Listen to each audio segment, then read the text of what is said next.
All right. I'm so pleased to be able to introduce Kenneth Bailey, who's the co-founder of the Design Studio for Social Intervention. He will be facilitating and moderating today's conversation. And some of you who have been in our prior events are already familiar with him, but he is amazing and has been a wonderful collaborator on this entire series, really, along with Lori, leading the kind of conceptual framework for these conversations around spatial justice. And I'm so honored to be able to work with him and introduce him today. So thank you, Kenny. Thank you. Let's get the screen.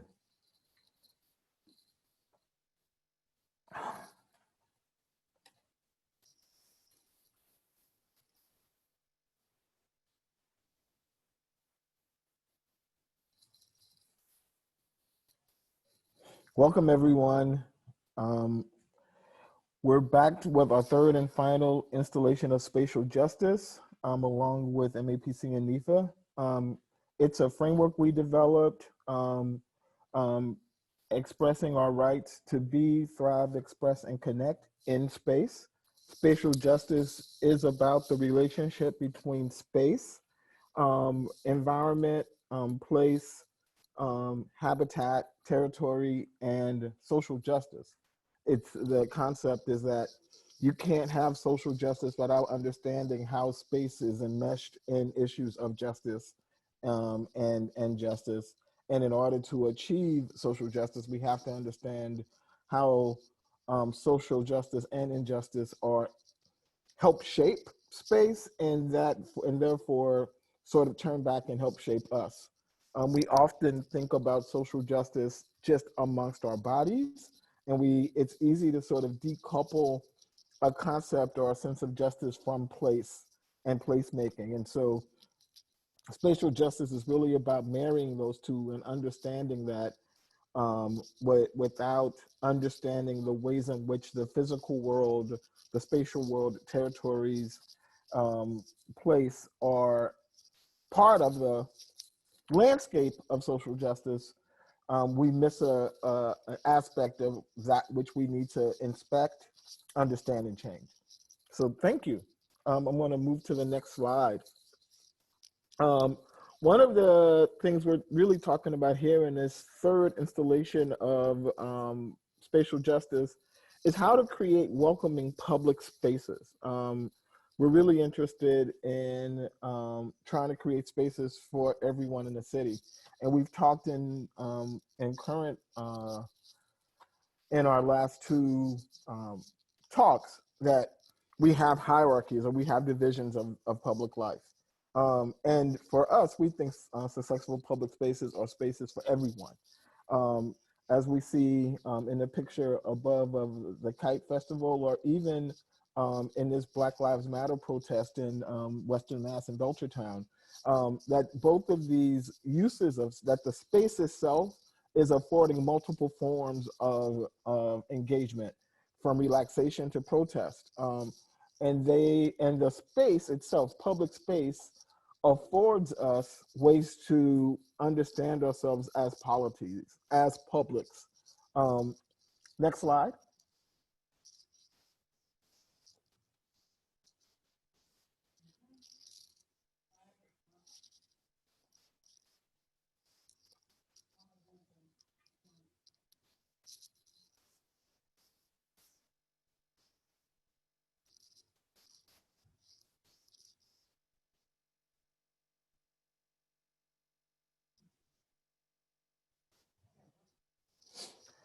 And one of the other things we wanted to make us aware of is that public spaces also have enmeshed in them what we're calling physical and social cues that can tell us or make us believe who is welcomed or who is attracted or who is repelled by a certain space, which is one of the things we really want us to be thinking about and paying attention to as people who are technicians of the public and technicians of the creation of public space and public life. we're really interested in us being able to have the capacity to understand how cues are produced in order to develop the kinds of cues we feel are necessary to produce publics for everyone. So one of the classic, critiques of the sort of brutalist architecture of the Boston City Hall is that, it's a kind of austere, repellent building. And you don't really get a lot of argument around it, except for, architectural geeks who love brutalism.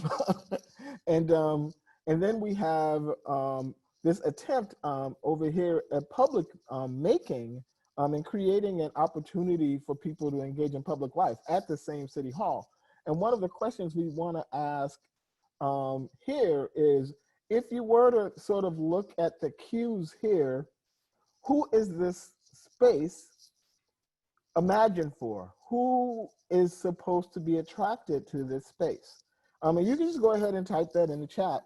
When you look at the physical and social cues in that smaller picture to the right with the pumpkins, exactly, people with disposable, people who like golfing, scarecrows, just what are the cues, how are the cues operating in that space?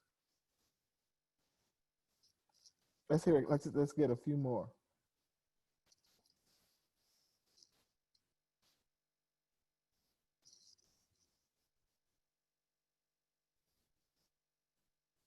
Time to relax, leisure sitting, families, groups.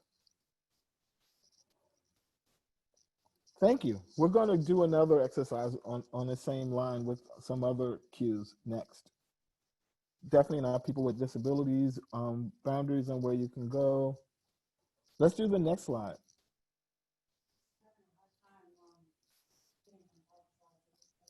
Mm-hmm.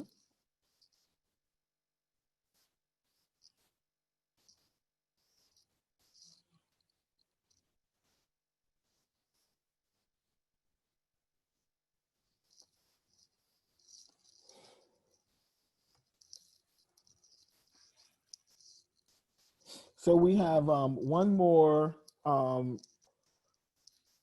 set of images that really are about the production of cues or signs that say who a public space is for or not. Oh, you're jumping right in. Don't hang on a hostile. I love it. What cues are happening here? Yep, no sleeping. There's a term, I think, for that kind of architecture in public. I want to say it's revanchist architecture. I'll have to pick on Joseph later to say what the name of that kind of, is it defensive architecture? Hostile architecture. Exclusion, anti-skating. So our point here is that while we're trying to create spaces that are welcoming to everyone, we have a lot of sort of cultural and collective training in creating public spaces that send cues that continue to create public hierarchies, that continue to attract a public over others. All right, next slide.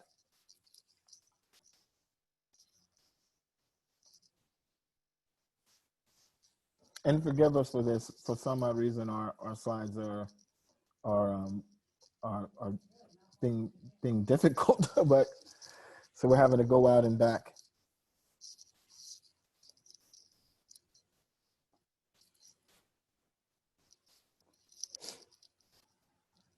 No loitering has a subtext, and great point, Dana. And one of the techniques that we have, particularly those of us who are in planning and development context, are the ways in which we use licensing and permits to actually perpetuate these kinds of segregations, to perpetuate sort of the division of publics in public space. And so we want us to begin to become aware of, or to begin to inspect how our licenses, how our permits actually helping us to regulate in ways that perpetuate spatial injustice. Are we, um, are these systems sort of making it possible for one kind of aesthetic to continue to take over the entire narrative and sort of physical and aesthetic tone of a place? To what extent are permits sort of regulating sound or other dimensions of what how an atmosphere is produced? For those of us who are interested in creating welcoming spaces, it's incumbent upon us to understand the intricacies of how these small things really can help us continue to have spaces that perpetuate injustice and overlap with our social histories of segregation. So you might have a space where, you know, in the 60s or 70s or 80s, where, you know, in a town where people of color may not have felt like they were welcomed. And that kind of thing people might assume is over. But if we don't recognize how social histories of segregation overlap with techniques of public development or public making now, we could be actually creating cues that continue that same story. So we have to become really, really aware of the role that social histories play and how they overlap with the production of cues to perpetuate sort of welcoming or unwelcoming spaces. Should we try to get in one more slide, or should I?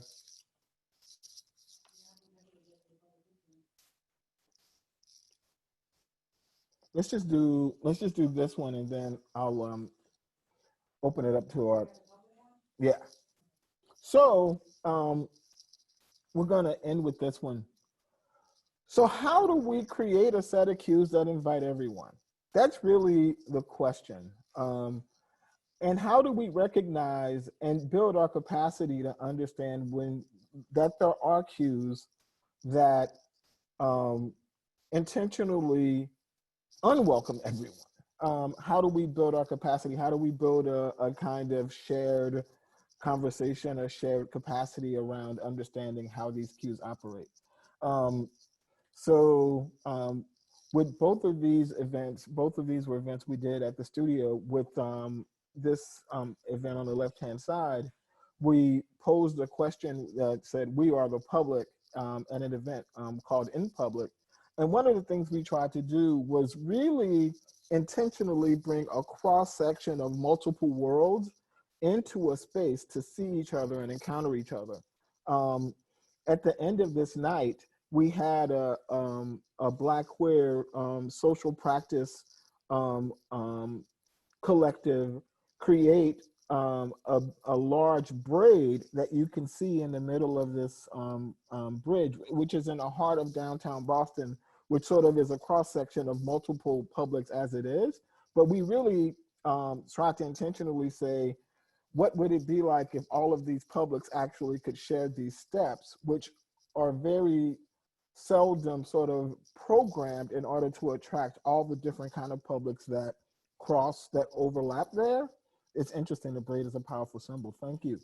And one of the things we intentionally did is we programmed that program to overlap with our closing program, which was a set of Indigenous comedians called the 1491s. And that overlap made it possible for, you know, people from different parts of Indian country to suddenly be sitting next to Black folk, and then to be asking these questions about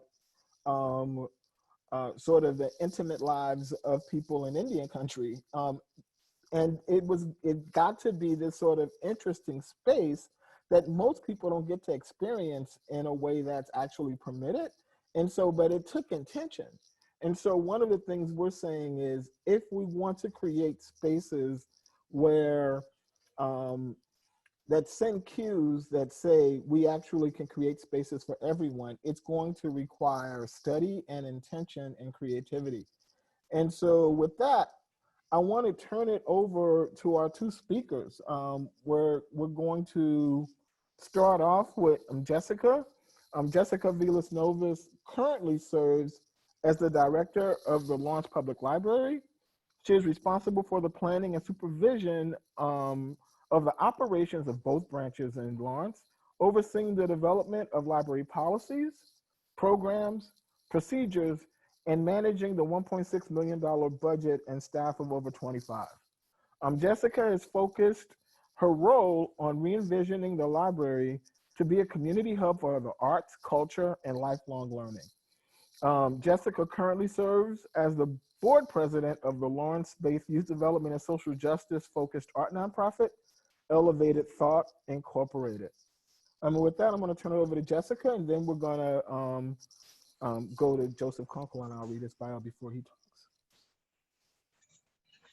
Thank you very much, Kenny, for that introduction, and also to the teams who put this series together on this very important topic. I'm just going to get right to it. And let's see. So I'm just going to hit upon 5 areas very, very briefly, and it's really all having to do with my experience at the public library. I've only been the director there for 4 years. But at the very beginning, I had all of these desires and to be creative and to use my creativity and to do programs. And then I faced reality very quickly by entering into a space and facilities that were not taken care of for a long time. So I want to walk through that, touching upon these 5 areas with the goal after these brief remarks that what you take with you is that these are just reminders. None of these are ideas that are very innovative or genius ideas. They are really the reminders of what we can be doing now in our organizations. So I hope you've received that. The basics: more than compliant, small changes matter, like you just mentioned, reconsidering practices, and let's get creative. So starting with the basics, and it's just a photo presentation, a very, very brief photo presentation. At the very beginning, like I said, I was met with a building that was not clean. The walls were not painted when they needed to be painting. If something broke, it was not fixed.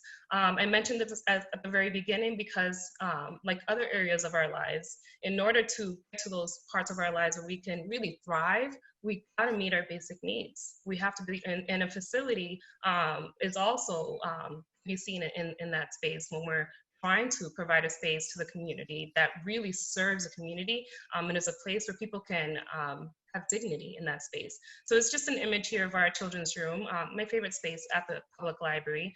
We have a 54,000 square space in our main facilities, but this was a carpet removal that we did 2 years ago, probably after 20 years. A lot of things, if you can think of the way the space looked, it looked like a secondhand store at one point or another, because the library would just take in anything that people really didn't want at home. So just really think through that in terms of what we're allowing in our spaces and how does that make people feel when they walk into it.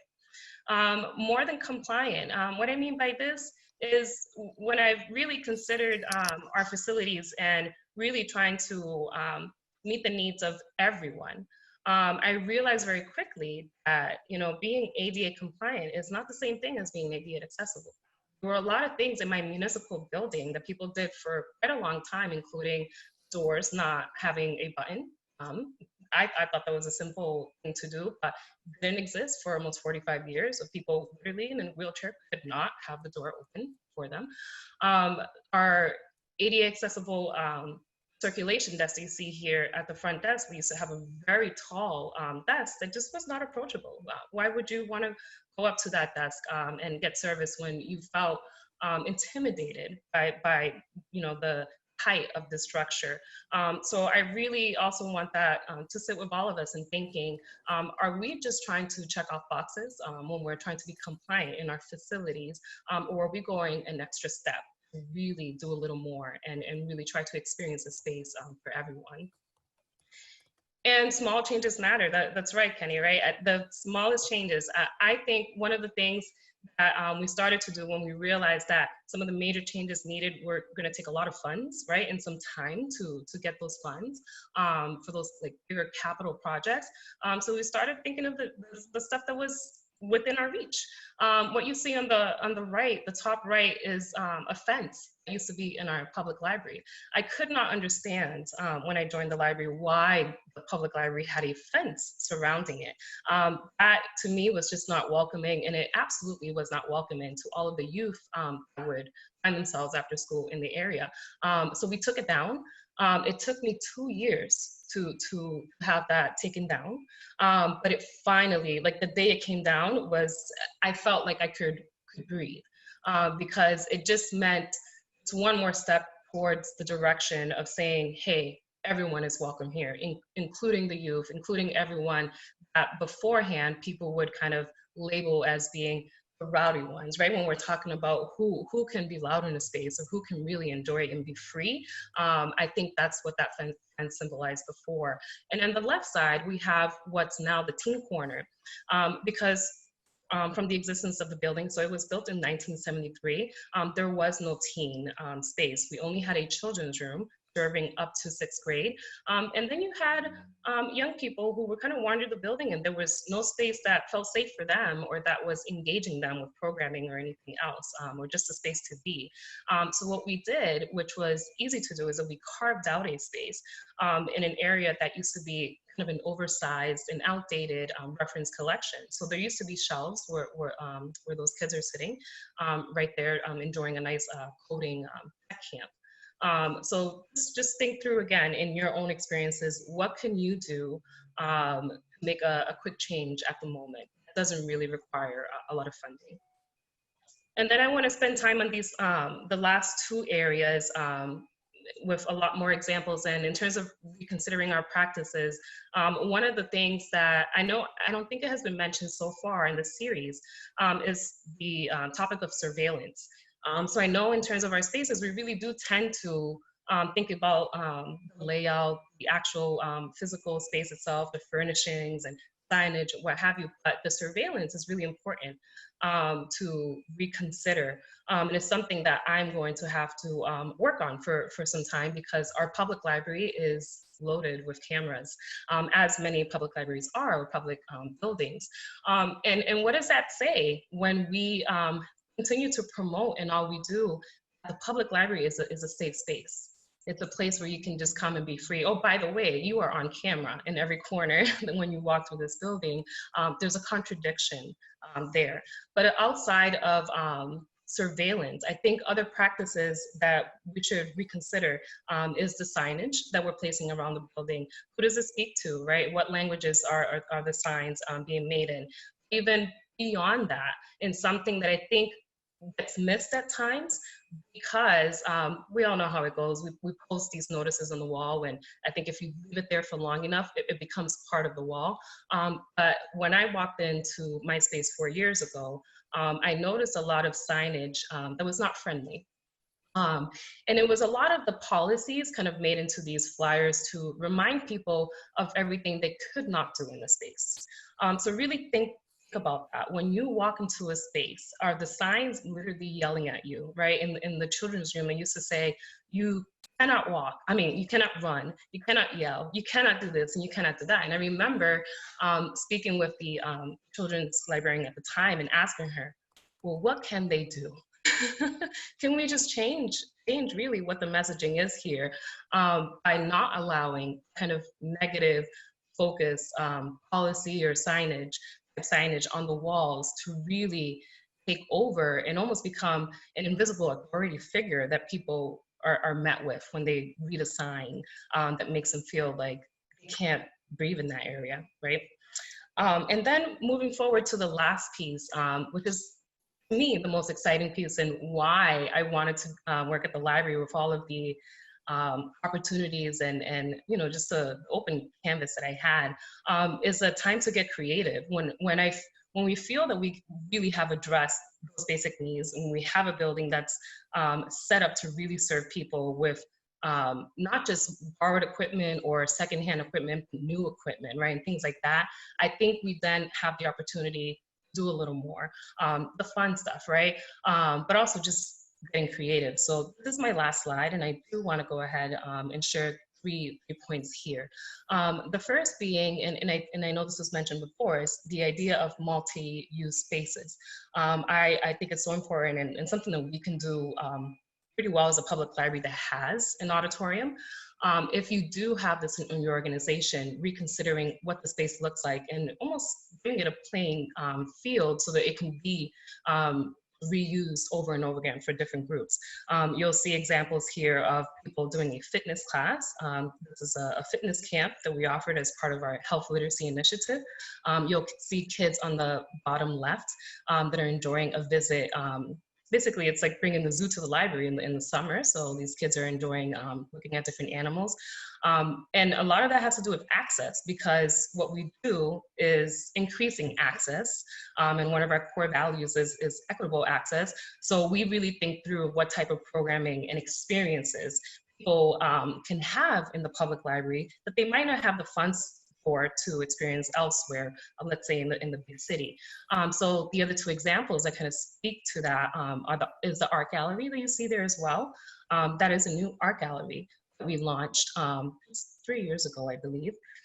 And so what's great about that is the idea that people can just be, going on their way to the computer lab and discover art.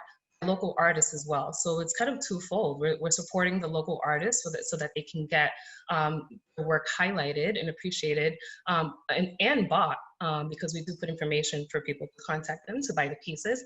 But also, if you don't have the funds to go to a major museum in the city or have other experiences in theater or what have you, you get to discover that at your local library. And then I put a flyer there from, I think it was last summer, and something we do every summer, but this one was different because of the pandemic, is we turn our space into a cooling center. So speaking of spaces contributing, to social justice, we have to consider the spaces in our communities that can lend themselves to help in times of crisis, in times of needs, even as something as basic as and cool, it's really not so basic, right? Because not everybody has an AC at home, not everybody has fans. So we open our doors in the summer with waters, and we put films on, we put out board games, and just allow people to be so that they can feel cool. And then to wrap it all up, I have an image here of our very new mural that's on the side of our building that features this beautiful little girl. And I think it was important to share this because in thinking of our building, which I know you just showed Boston City Hall, our building has the same type of architecture, it's brutalism. So it's the same feel where it's intimidating, and we've been told by many people in the community, very intimidating when you walk up to it. So we wanted some color, right? We wanted a splash of color and also an opportunity for the community to be reflected. And we have a very young community.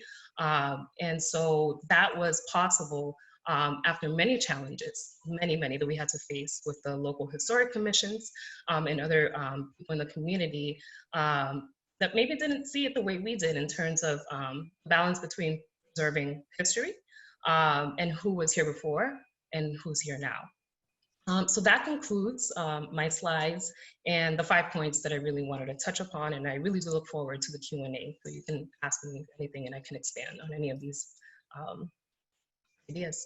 Thank you. Thanks so much, Jessica. Now we're going to turn it over to Joseph. Joseph Kunkel, a citizen of the Northern Cheyenne Nation, is the director of Mass, is it Mass Action? Mass Action. Mass Design Group. Mass Design Group's Sustainable Native Communities Design Lab. It's based in Santa Fe, New Mexico. As a community designer and educator, his work explores how architecture, planning, and construction can be leveraged to positively impact the built and unbuilt environments within Indian country. Joseph's early work focused on the research of exemplary Native American housing projects and processes nationwide. This research has developed into emerging best practices within Indian country, leading to an online Healthy Homes Roadmap for Affordable Tribal Housing Development, funded by HUD's HUD's Policy Development and Research Office. And with that, I'm going to turn it over to Joseph to share his perspective on spatial justice. And thanks so much. Yes, no, Kenneth, thank you for the invitation, and thank you all for being here. I'm gonna quickly just jump into a quick presentation and try and get through this, and then we can just open it up a little bit. And this idea around civic practice, kind of thinking about art and philanthropy in the work that we do, and just trying to understand the role of architecture and design within this space. And so I'd like to start with this question. What do these four images have? The image of the rural, the image of the rural, urban, rural, and then of course you can see our nation's national monument here in Washington, DC. And because of time, I'm just going to jump right back into it. But these are all indigenous lands, right? These are all native lands, Native American. These lands express our culture, our people.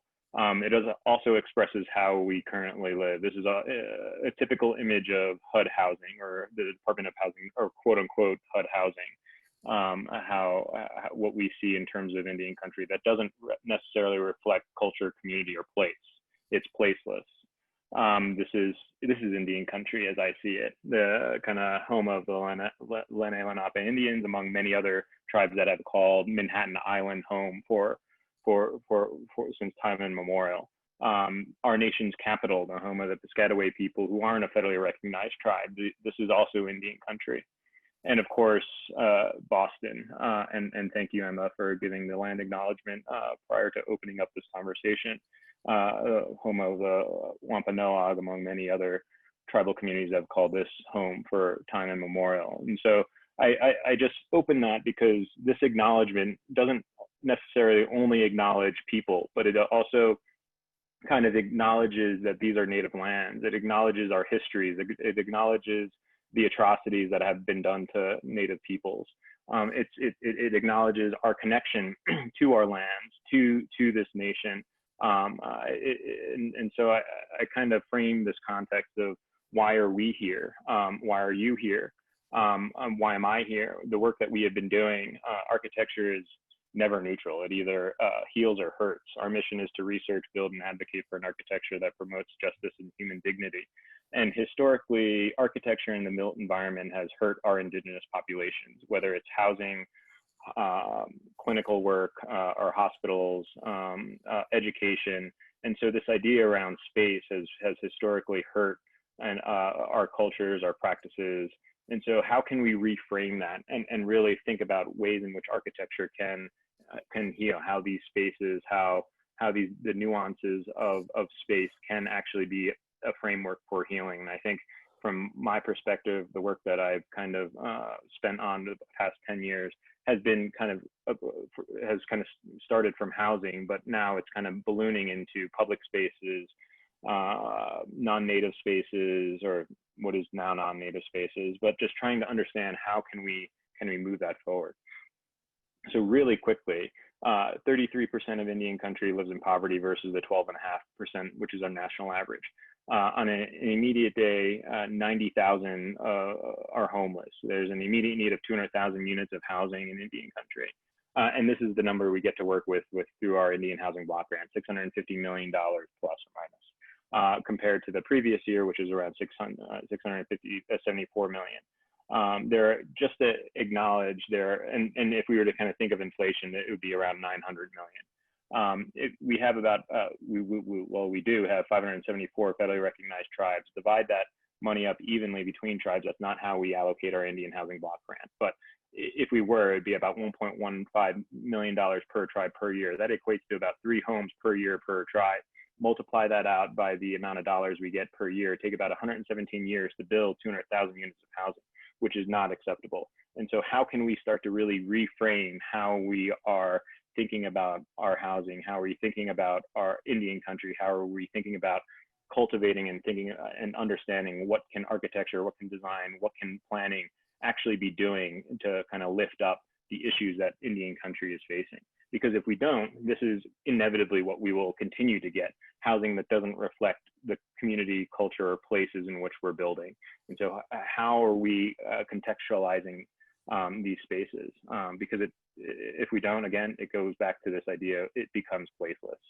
And so I wanted to really quickly jump into a project that I started working on in 2013 that really started to lift up the issues of Kiwa Pueblo, or Santo Domingo Pueblo, which is about 30 minutes south of Santa Fe, New Mexico. It's a rural community, and we were working on new housing development and thinking about this large master planning process. A pueblo that has access to a heavy commuter rail that connects Santa Fe and Albuquerque and has a stop in Kiwa within kind of the proximity of a potential housing development that we were working on. And so we started with this community engagement process where we as architects, planners, and designers had skill sets, but I'm not a tribal member of the Santo Domingo Pueblo, of the Santo Domingo community. I'm Northern Cheyenne. I'm a citizen of the Northern Cheyenne Nation. And so how can we kind of start to leverage our skill sets with local skill sets? And so we started working with the tribal youth locally. They knew their culture, they knew their context. They knew it a lot better than an outsider like myself would. And so we basically taught these youth kind of architectural planning, an architectural and planning language that they could use within their own context and adapt it so that I would be able to start to understand how to operate and leverage my skill sets locally. We went around and surveyed the village, the historic village, which has approximately just under 500 units of housing, to kind of better understand how can we leverage the architecture and planning within the rehab of the old village. How do these youth kind of understand and use the technology that we have access to kind of rethink what the potential of their community could be.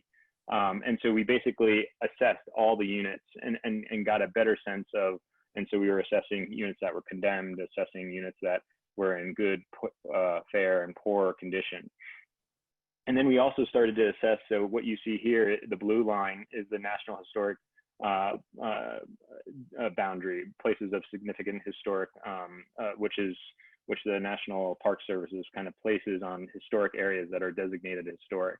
And it's a random box within this pueblo, right? It's cutting through some homes in some instances, but what empowered the work that we were doing with the youth by assessing every individual home was for us to kind of take that knowledge, to take that kind of Western skill set and adapt it in a cultural sense, a local cultural sense, so that they could start to redefine what that national historic boundary could be. And so what you see in red there really is starting to kind of perceive what does the community designate as historic rather than the national government or the federal government, sorry. And so how can we start to redefine that with planning tools, with architectural and design tools in a Western? So this is the marrying of both native and non-native ways of thinking. And that's where I think the power of this project could potentially, or broad potential impacts locally with the Santo Domingo Pueblo in a rural context. And so then we kind of just assessed and looked at historic images and tried to understand ways in which our contemporary development is happening within the community.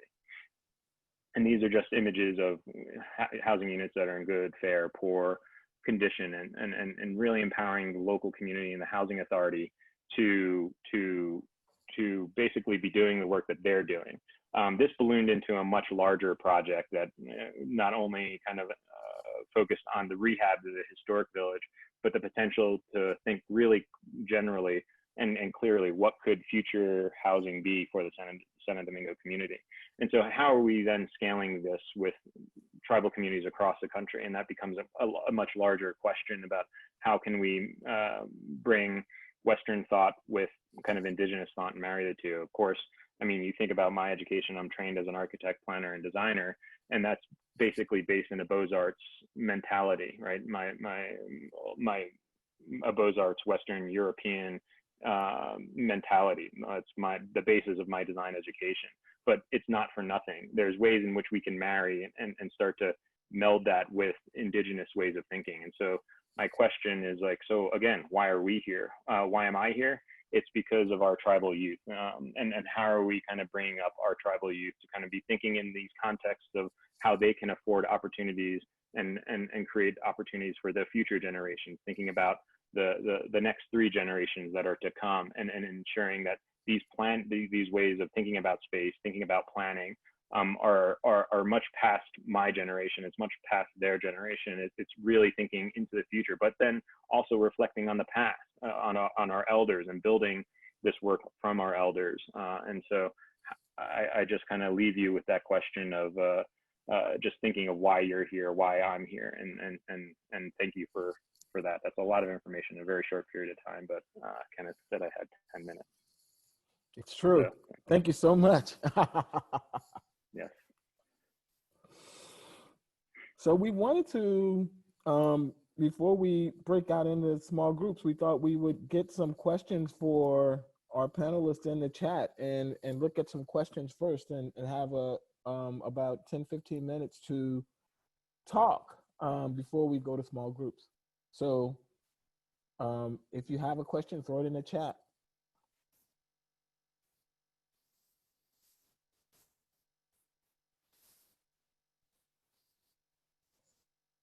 For Joseph, and this is from Barbara Rutskin, why did you turn to youth instead of elders for your initial conversations? Yeah, no, I thought, I mean, it's a great question, and I think it's my kind of initial connection to the youth was the ability to, the youth knew the Keras language, and they knew how to adapt and adopt current technology, and the ability to kind of engage really quickly was my way of kind of training the next generation of potential architects, potential designers, and to ensure that I wasn't, it didn't have to be me who had to be there doing this work. The idea was really to understand how I could pass this knowledge on to the next generation so that they could take it and run with it, rather than me having to be within the community for the foreseeable future. I knew if the community became reliant on me, I was not necessarily doing my job, that I had to kind of inevitably work myself out of a job at Santo Domingo, and start to think about ways of kind of training the next generation of Indigenous architects. Thank you. Jessica, can you talk more about the surveillance issue at the library and why you think that surveillance should be decreased? Absolutely. And that's from Carolyn Preto. Thank you. Thank you. And then also, I think Louis asked a similar question, asking if it was an internal discussion or raised by library patrons. So I want to address that as well. You're welcome. Perfect. So definitely not an internal issue. If anything, internal would be with me, because the surveillance is something that, if anything, the staff has asked for more and more of over time. And a lot of that had to do with the fact that we were also, like everyone else, addressing the opioid crisis, and our public restrooms were really a target for that. But aside from that, thinking of the bigger picture of the over-policing in general and of our community and our communities, I think of cameras being part of that and playing a huge role of how we are just constantly watching people, especially vulnerable people. So I have to talk from my own experience, but living in Lawrence and being born and raised here, we serve a vulnerable community and in many aspects, and the people we serve. And so it's like I said, it's something to reconsider, and it's something new that I'm starting to consider. So it's not even fleshed out at all. And then the last thing I just want to point out in terms of public library core values, and these values coming from like ALA, the American Library Association, and privacy really being up there.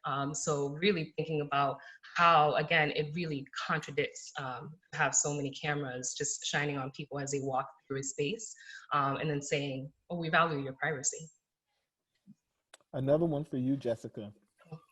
Who were or are your biggest allies at City Hall in Lawrence to make the changes and improvements in the library? And what are other unique partnerships to note? And that was from Devin Smith. Thank you. Yes, thank you. I have to say I've had a lot of support in these past 4 years, and a lot of it within the municipality, thankfully also from our mayor. and City Council, because a lot of these major improvements to the facilities, these capital improvements, had to all go through that system of getting that funding and major loans approved. So the support really has been there from the beginning. And it makes me worry, right? Because all things are political, and moving forward with the change of leadership, I do worry about moving forward and issues that I want to continue to address and obstacles I may face with the change of people, if that makes sense. Thank you. Back to Joseph. Joseph, how do you and residents go about the process of assessing housing needs amongst Indigenous populations, specific needs related to culture, and how are these communicated to your funding sources? It's a great question. And that's from, that was from Denise Deschamps. Thank you. Awesome. Thanks, Denise, for the question. I think it's specific to every one of the communities. There's specific answers to every one of the communities that we work in. And so specifically, it's communicated through our engagement process, trying to really understand. And so I'll just give a direct example. Santo Domingo, by engaging for that first year through support from the National Endowments for the Arts and Art Place America, we were able to kind of better understand ways in which we could lift up the arts. And so we started to realize that 75% of the community members relied on the arts as a main source of income. So anything we were proposing from a design, architecture, planning perspective needed to respond to those needs. And so inevitably, the housing development that I ended up working on and developing developed 41 units of affordable housing. Every one of those 41 units of housing had associated with it an art studio, so that every member who relied on the arts as a main source of income had a place to practice their artwork. And so that's one way of thinking about responding to cultural contexts or cultural needs. And I think that's specific to every one of the communities, whether it's fishing in the Pacific Northwest, to logging in the plains, or something along those lines. But how do we continue to kind of understand those kind of cultural contexts and nuances? Again, for you, Joseph, from Karen, and thanks for that last answer. But this one is, would love to know more about where SNCC does work. Have you ever done work in the upper Midwest, North Dakota, or Wisconsin yet? Could you talk more about the art trail you were involved with? That would be great too. And that's from Karen Goshko. I hope I didn't butcher your name, Karen. Thank you so much. Thanks, Karen. So when I think about the work that we do, it is very, very national. It's across the country. We are working in upstate New York, in Maine, in Louisiana, the Southwest, Pacific Northwest, and of course the Dakotas. My homelands are in southeastern Montana, and the Plains is home for me. And so we do work in North Dakota, South Dakota, Montana, that region. And to kind of answer your second question about the art trail, this was really a project supported by Art Place America, New Mexico Department of Transportation, the BIA Roads Department. And so just trying to marry multiple funding sources to connect housing development, so to connect the historic village with new housing development through an arch trail that ran parallel to that heavy commuter rail that connected Santa Fe and Albuquerque. And so basically we saw that as a billboard to bring economic development back to Santo Domingo, or to Santo Domingo, period, so that we could kind of elevate the artwork happening in this kind of very kind of conservative cultural community that really relied on the arts, designing pots and stonework and so on, to kind of show the importance of their culture and their art locally. Much more there, but that was a quick answer. Thank you. Let's switch to small groups. Thanks so much for that robust Q&A. Bye, Ann. We'll see you next time. So we want to give small groups about 15 minutes. And the prompt for your small group conversations will be really either from this session or from the entire series, what's something you're taking back, a lesson, a tip, a concept you're taking back into your own local context around spatial justice? What's one thing you're looking to look more at, sort of apply? One thing that you're really focused on taking back to your own local context around spatial justice. So with that, we're going to break into small groups. And I need to put that in the chat, right?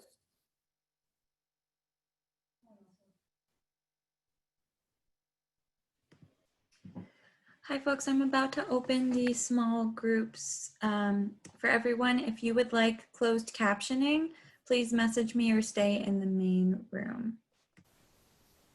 Welcome back, everyone. I apologize if you were Zoom zapped out of your conversation. Welcome back. Waiting a few more. All right, thank you guys. Nice to meet you. Nice to see you, Sylvia. See you in the big room. Here we come.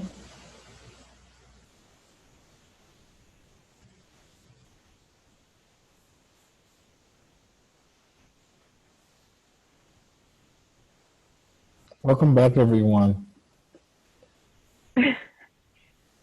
Yeah.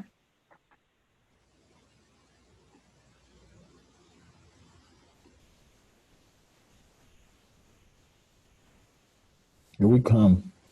So we thought we would, this being the last of our last, no, that's not the way I was supposed to say this. This is our final of our 3-part series.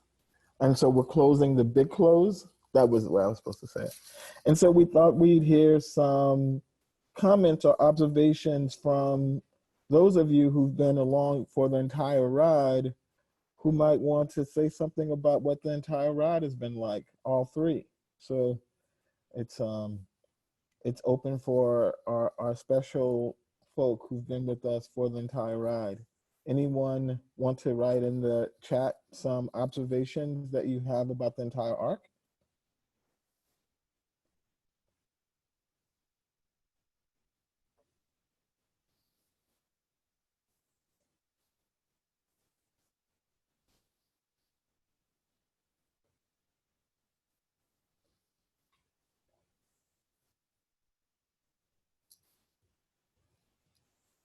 I guess not.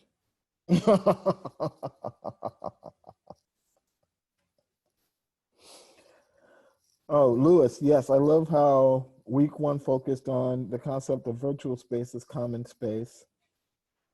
Thank you. It's been great to see the bigger picture. I come with specific lens, and now my view is expanded and how to make it more accessible. This has been a meaningful lens in the spatial justice. Thanks. And that was from Aaron. Knowing we're not alone in this work, from Sabani. Thank you. These 3 meetings have been eye-opening, awe-inspiring, and embarrassing in the sense that I now know what I do not know, and I'm so grateful, from Kimberly. Thank you. We thought we would also, we got another one. I want to say a big thank you to the presenters and organizers and folks in my breakout groups. This has been a really, really helpful in thinking through multiple facets of my work. And we would love to see a volume 2 in 6 months. So that's on MAPC and NIFA. They have to get back to us in 6 months. Thank you. Oh, placeless. Placeless was an awesome concept. That was Joseph. Get down, Joseph. So we also wanted to turn it over to our 2 illustrious speakers, Joseph and Jessica, to see if you have any closing comments you want to make from today. And then we go straight into announcements and plugs and the like. So why don't I pick on Joseph and then let Jessica make the final comment. Joseph, you got any final comments you want to make if you're still there? Still here. No, thank you for having me today, and thank you all for listening. I do appreciate the ability to kind of share this with you all. I think that's kind of an obligation that I think I have, and then kind of the obligation I think you all, not to impose, but the ability to kind of share this information to your partners, colleagues, family members. And I just think that in many ways, as I see it, this is very much a native, non-native collaboration, exchange, and knowing that we both have obligations on both sides to be doing this work, sharing this work, and lifting up the voices that aren't part of the conversation. So I appreciate the ability to share and have you all in attendance today. So thank you, Kenneth, and thank you to the larger team. Thanks. Jessica, any last comments? Yes, I echo those words, and thank you, Joseph. The only thing I miss saying is just really putting a challenge out there. I really challenge you to re-experience your spaces as somebody, from the lens of somebody that you serve, not just somebody who works there, because I think we forget about that. Leave the building, go back in and experience it again, because I think we could do better, and we must do better. Thank you very much to everyone, and for listening. I really appreciate and know the value of having my voice in this conversation. So I really do appreciate that. I'm grateful. Thank you. And Lori, I want to pick on you. You had a question. What was the question you just put out? Oh, okay. Read it, Lori. I wanted to share this question from Anita Lauricella, who had to get off early last week, thinking about her role in the downtown Boston Business Improvement District. Her question was, what do you do when placekeeping means maintaining cultural memories that are nostalgic and possibly historically accurate, but not welcoming to changing demographics or new populations? And I thought that was really relevant to this work, and it echoed another question that we saw someone reflecting on the series. Thank you. I want to turn that over to our speakers, either Jessica or Joseph, if you could take that. Or both of you. I think in my experience with the public library and just in my community as a whole, being, a place of industrial revolution and so much history and buildings, physical spaces that are historical, we encounter that all the time.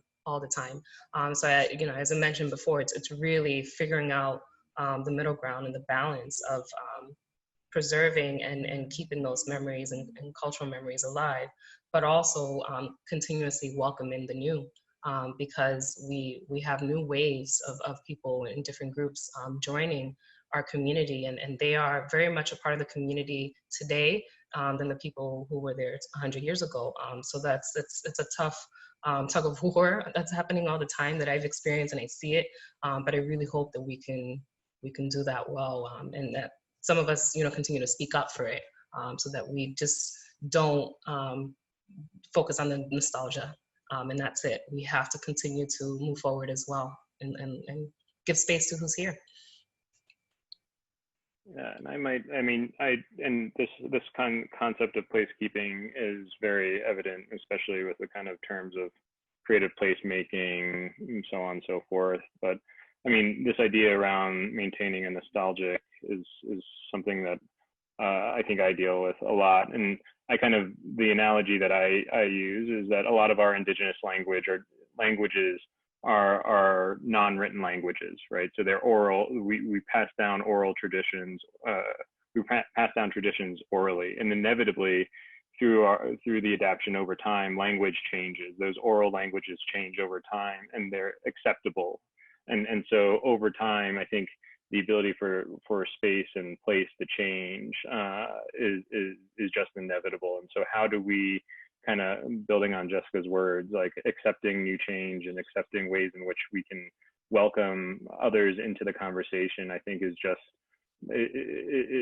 very much kind of, well, in some cases, human nature. And so how can we continue to be welcoming and acknowledge those that that haven't been here that will be here, and then those that that are not here anymore. So I think that acknowledgement of place is so important.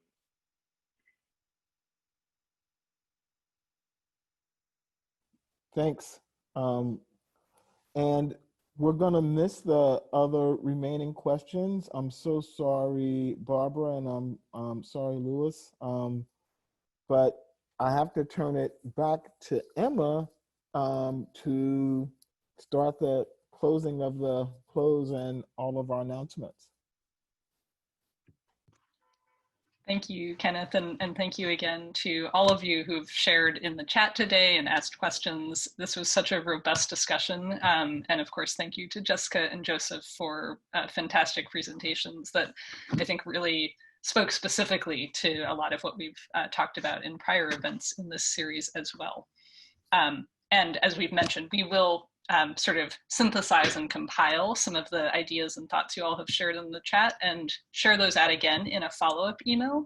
We've been compiling resources throughout this series, so you'll receive that email. It'll also have a link to a very short survey, which just helps us to improve, conversations on this subject, but also our digital engagement practices, which we're always learning and growing around as we continue to be in this strange time and Zoom space. So we'd appreciate your feedback on this event and the entire series when you get that link. Before, I know we're running up on time, but before folks have to go, I just wanted to make a couple of quick announcements about various opportunities that are coming up and also ways to stay connected with our various organizations, with MAPC, NIFA, and DS4SI. So I'm just gonna share my screen quickly so you all can see. So the first just quick announcement is that MAPC is currently in the process of updating our regional plan, which is MetroCommon 2050, and through that process envisioning the future of Greater Boston. And as part of that, we're actually working on this neat project called Living Together, which is going to be a documentary co-produced by a filmmaker named Mariona Loretta and Carolina Prieto on our community engagement team. And it's going to highlight stories and experiences of everyday people throughout our region. And we're currently looking for folks who are interested in being part of this film. So if you either Google MAPC and Living Together, you should find the link, or you can go to the link that is listed here on this slide. And again, shameless plug, we've been thinking about these concepts for spatial justice for some time, and we recently published a new anthology of writing on our initial paper called Spatial Justice 2.0.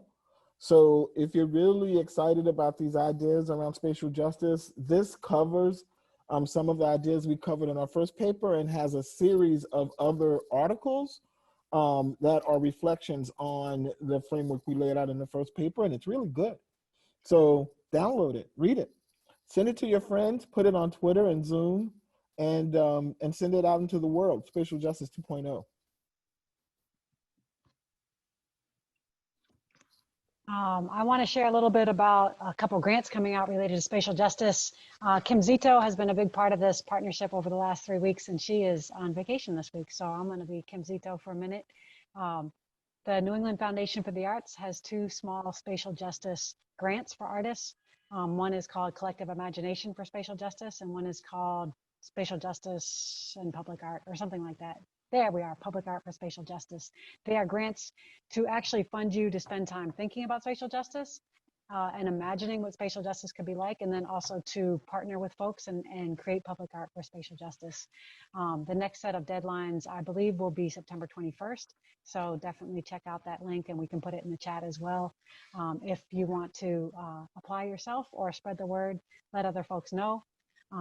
Also, we have a new call out for artists. We will be projecting artwork onto the side of the Strand at the end of September. So if you know any artists who are interested in having their work projected on the side of the Strand, there's some prompts on our website. You can check it out at ds4si.org. It's all there in the blog. Awesome, thank you, Lori. And then just a final announcement, I think especially because I saw so much conversation today in the chat and also in previous events about these questions of public memory and what do we do with place names and monuments and memorials, and how do we kind of grapple with who makes history and how that is kind of represented in our public spaces. We at MAPC are really excited to be continuing the partnership with NIFA, and we're actually launching another sort of mini series later this month, continuing into mid-October, called Public Art, Public Memory, that is going to be a sort of building on these conversations on spatial justice, but a deeper dive into these questions of, again, how we think about history and how that shapes our experience of public spaces, and who publics are. So if you're curious for more information, you can go to the link that's listed on the bottom of this slide. And also you can sign up for our MAPC Arts and Culture mailing list if you want to hear announcements about upcoming events in this series, and also, of course, other work that we're doing to build on all of the conversations that you've been part of. So thank you all so much again for being part of today's event, for being part of this series, for sharing your thoughts and wisdom with everyone in this space. And we really look forward to continuing the relationship and conversation with all of you.